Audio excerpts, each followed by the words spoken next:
In this episode of Samurai Jack, it's an episode about a man conquering all hurdles to be with the one true woman that he loves. But in order to go on any journey, he needs his trusty companion. And he goes and gets our faithful samurai to join him on this quest to rescue his lovely maiden from the castle of Bern, from the Celtic wild hunt. Now, what's the difference between the Celtic wild hunt and just the normal European wild hunt? I have no idea, gonna be completely honest with you, but hey, it sounds cool, so let's just roll with it. Anyway, so our Scotsman, he finds our samurai in his usual area at a watering hole, being surrounded by bounty hunters and kicking some ass. Now, thankfully, with the Scotsman help, they're able to eliminate the bounty hunters, and Jack gets out of there safely. Now, Jack hears the Scotsman's story, and of course, being the great guy he is, he joins the Scotsman on this epic journey. But first, before they can go rescue the Scotsman's wife, who will be sacrificed to the Master of Hunt tomorrow night, they first must return home to the Scotsman house to rest for their long journey, because it's a long ways away that they gotta travel to. So once they reach the Scotsman's home, they aren't even able to really relax all that much, sadly, because the rest of the Scotsman's clan has shown up and they're having a feasting. And you're asking, wait, why doesn't the Scotsman's clansman help him rescue his damsel in distress? Well, apparently there's an ancient custom that says that it has to be a stranger that helps the Scotsman rescue his wife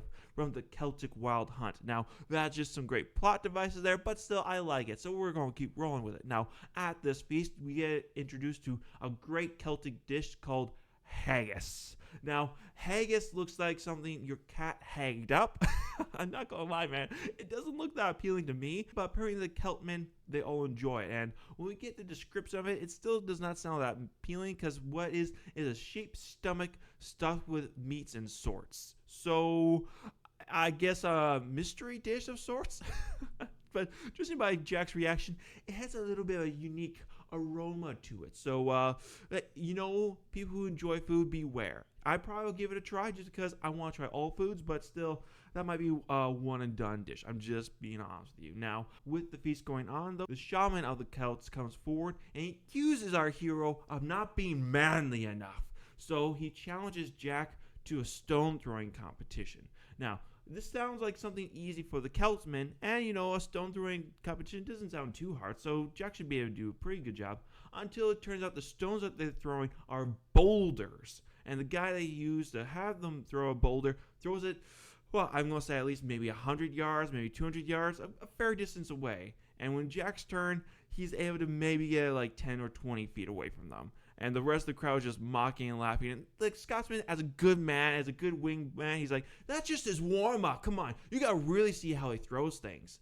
Jack, knowing that he's not going to be able to really throw another boulder that far as a giant Celtman, he goes over to the fellow who threw it and asks, like, what do you weigh in stone? And the Celtman, like, 200 stone, very proudly. And, like, Jack is a little sneaky here. He sticks out his hands like, oh, that's very impressive to shake. And as soon as the Celtman gives Jack his hand, it's over with. Jack bends his pinky back, grabs his form, and hurdles the Celtman past his own stone, and he's able to win the competition that way. Although they said you have to throw stones, they never said what specifically kind of stones or how that stones was made up. So, just going by technicality here, Jack wins the day. Now, with Jack winning, the pair of them can head off with the blessing of the clan. Now, at this point, it's kind of a little strange what the Scotsman does, because he just takes Jack, throws him on his shoulder, and they just book it to the castle of Bern. Now, Jack's like, you can put me down now, and the Scotsman's like, oh, no. Oh, no, laddie. I gotta keep you up there. It's the least I can do for having my clan put you through all of that. And apparently, we learned something interesting about the Scotsman. Apparently, the Scotsman, he's the quiet one of the group.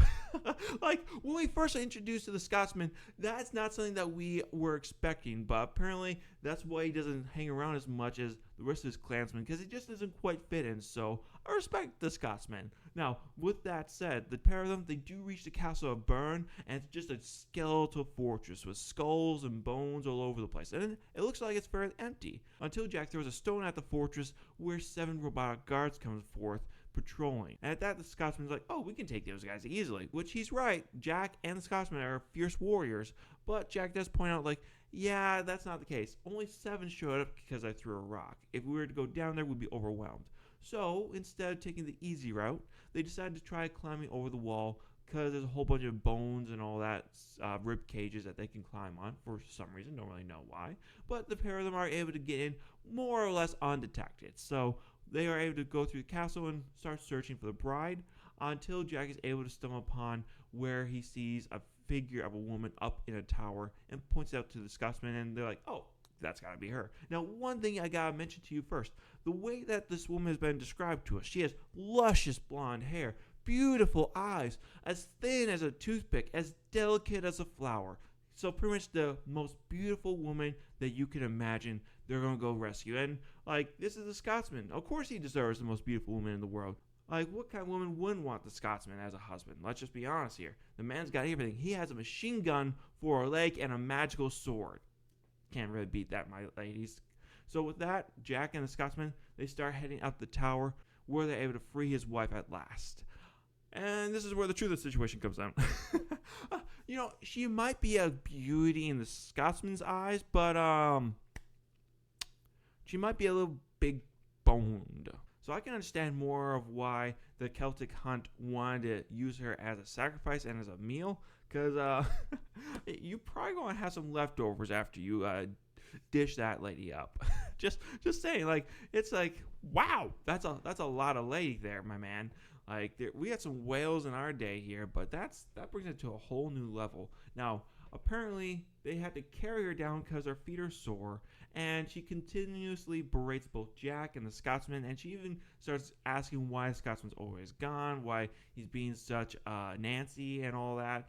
She just is really laying into him. Jack's just like, she's these insults, but the Scotsman, he's just embracing. He has a lovesick smile on his face. It's just all bliss. So apparently the Scotsman is just really attracted to the fiery sword, because I don't know how long I personally would stand with that. Just gonna be honest with you here. Now, with that said, the two of them are making their way down the staircase, and everything seems to be going fine until they reach the bottom, where the whole army of Celtic demons is waiting for them. Now, what tipped them off that they're rescuing her? I'm not sure. But regardless, they've been found out, and now they have to fight through this demonic robot army.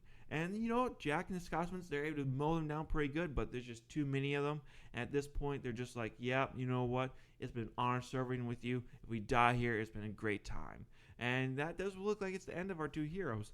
Until the Lord of the Wild Hunt comes forward, and he has to open up his big mouth and call his wife fat.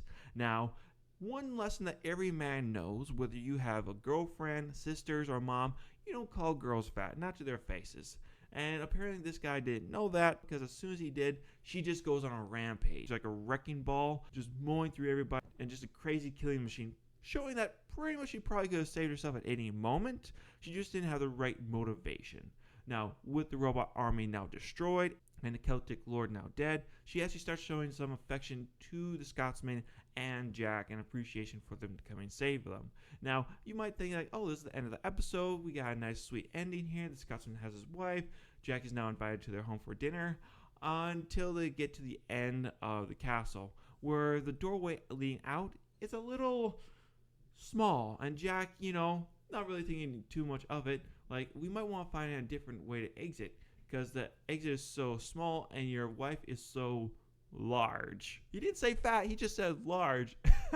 And that threw into a frenzy as well. And the show ends with Jack running off into the distance, the Scotsman's wife going after him, and the Scotsman's yelling after her like, take it easy on him, lady, he bruises easily. So all in all, a great episode. I gotta say, I really enjoy seeing the Scotsman again. I honestly didn't think I'd see it, but it's been a great episode. Everything about it I love. If you guys haven't seen it, go take a look. Do yourself a favor. It's a fantastic episode. 10 out of 10. Personal favorite scene of mine, I had to say it's probably going to be the Celtic Festival, where Jack has to prove his manliness by throwing a stone. Instead, he just throws a dude. Like, come on, that's pretty badass. He just went around the system right there, and the Celts respected him for his decision there. So I'd say that's probably my favorite scene from this episode. Story was good, pacing was good, music I thought was fine, art style, still a big fan of it. So really, if you love Samurai Jack, great episode. I can't recommend it highly enough. But with that said, you guys leave a comment down below on what you thought of the episode, and leave a like and subscribe. I'll catch you guys there. Bye.